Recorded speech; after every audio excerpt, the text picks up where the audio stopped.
DNA द्विगुणन कार्यप्रणाली एवं enzyme. Number 1, सजीव कोशिकाओं जैसे ई कोलाई में प्रतिकृत हेतु उत्प्रेरकों के समूह की आवश्यकता होती है। मुख्य एंजाइम जो डीएनए पर निर्भर है वह डीएनए पॉलीमरेज है। यह डीएनए टेम्पलेट का उपयोग डीऑक्सीराइबोन्यूक्लियोटाइड की बहुलकन को उत्प्रेरित करता है। यह एंजाइम काफ़ी प्रभावी है क्योंकि बहुत ही कम समय में अधिक संख्या में न्यूक्लियोटाइड्स की बहुलकन को उत्प्रेरित करता है। नंबर 2, बहुलीकरण की या पॉलीमराइजेशन दर औसत दर लगभग 2000 युग्मक प्रति सेकंड है। ये केवल बहुलीकरण को तेज नहीं करते बल्कि अधिक शुद्धता के साथ अभिक्रिया को उत्प्रेरित भी करते हैं। प्रतिकृति में किसी भी तरह की गलती के परिणामस्वरूप उत्प्रेरण होता है। इसे अति ऊर्जा की दृष्टि से प्रतिकृति एक महंगी प्रक्रिया है, अतः डीऑक्सीराइबोन्यूक्लियोटाइड ट्राइफॉस्फेट दोहरे उद्देश्य की पूर्ति करता है और यह ऊर्जा का उत्पादन भी करता है। प्रतिकृत डीएनए कुंडलिनी छोटे छोटे भाग में खुलते हैं जिसे प्रतिकृत द्विशाख कहते हैं। डीएनए पर निर्भर डीएनए पॉलीमरेज बहुलकन केवल एक दिशा 5 से 3 की ओर उत्प्रेरित करता है। यह प्रतिकृत द्विशाख पर कुछ जटिलता पैदा करती है। फलस्वरूप 3-5 ध्रुवता वाले टेम्पलेट की लड़ी पर प्रतिकृत सतत होता रहता है, जबकि दूसरी लड़ी 3 से 5 ध्रुवता वाले टेम्पलेट पर यह असतत होता है। यह प्रतिकृत द्विशाख पर कुछ जटिलता पैदा करती है। फलस्वरूप 3 से 5 ध्रुवता वाले टेम्पलेट की लड़ी पर प्रतिकृत सतत होता रहता है कंटिन्यूअस, जबकि दूसरी लड़ी 3 से 5 ध्रुवता वाले टेम्पलेट पर असतत होता है। तत्पश्चात असतत रूप से संश्लेषित खंड एंजाइम डीएनए लिगेज द्वारा आपस में जुड़ जाते हैं। इन छोटे छोटे असतत खंडों को ओकाजाकी खंड या ओकासाकी खंड कहते हैं। डीएनए पॉलीमरेज स्वयं प्रतिकृत प्रक्रम की शुरुआत नहीं कर सकती। प्रतिकृति डीएनए की किसी भी जगह प्रतिकृत क्रमहीन प्रारंभ नहीं होती। ई कोलाई की डीएनए में कुछ निश्चित स्थान होते हैं जहाँ से प्रतिकृति की शुरुआत होती है। इन जगहों को प्रतिकृत का स्थल नामकरण दिया गया है, यानी ORI।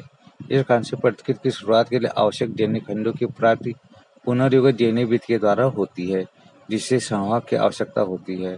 संवाहक से प्रतिकृति की शुरुआत होती है। जबकि कोशिका में यानी सजीव कोशिका में डीएनए की प्रतिकृति कोशिका चक्र के यश प्रावस्था में होती है। यह अत्यंत जटिल प्रक्रिया है।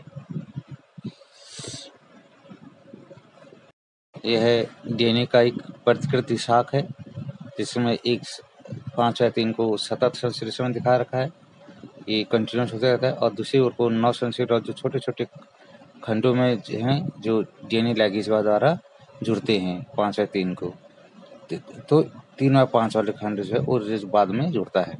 इन छोटे छोटे खंडों को ओकासाकी खंड कहते हैं। वीडियो के द्वारा हम डीएनए में जो द्विगुणन होता है जानेंगे। जो जैसे आप जानते हैं साइटोसिन से ग्वानिन जुड़ा रहता है और एडेनिन से थायमिन जुड़ा रहता है।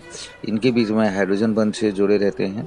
तो सर्वप्रथम ये दोनों बंध हैं जो ये अलग होते हैं। इसके लिए एक एंजाइम हेलिकेज, वह एंजाइम इन दोनों स्ट्रैंड को अलग अलग करता है।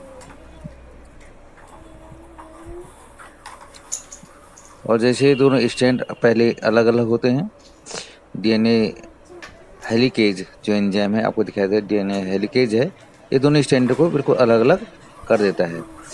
और जो दोनों रेप्लिकेट स्ट्रैंड हैं वो डीएनए के वो अलग अलग हो जाते हैं। अब इन दोनों स्ट्रैंड में भी फिर एक एंजाइम होता है प्राइमेज। इसमें फर्स्ट में आरएनए बेस जुड़ते हैं।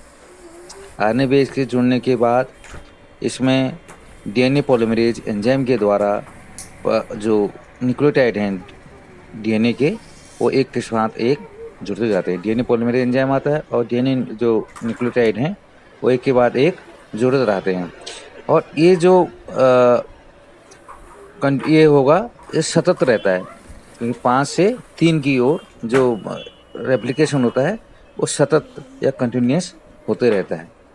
और ये कंटिन्यूस होकर ये कहीं पर टूटेगा नहीं, लगातार इस स्ट्रैंड में रेप्लिकेशन होते रहता है। और सारे न्यूक्लियोटाइड डीएनए पॉलीमरेज का सारे डीएनए जो न्यूक्लियोटाइड हैं वे एक के बाद एक साथ जुड़ते जाते हैं, डीएनए न्यूक्लियोटाइड। दूसरा खंड है जो 5 से 3 की ओर चलता है।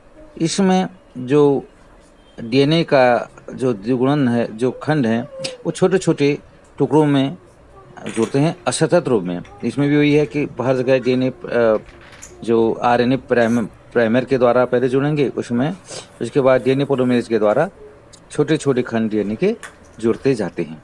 एक के बाद एक सभी डीएनए के खंड जुड़ते जाते हैं और इन छोटे-छोटे जो खंड हैं इनको हम ओकाजाकी खंड कहते हैं।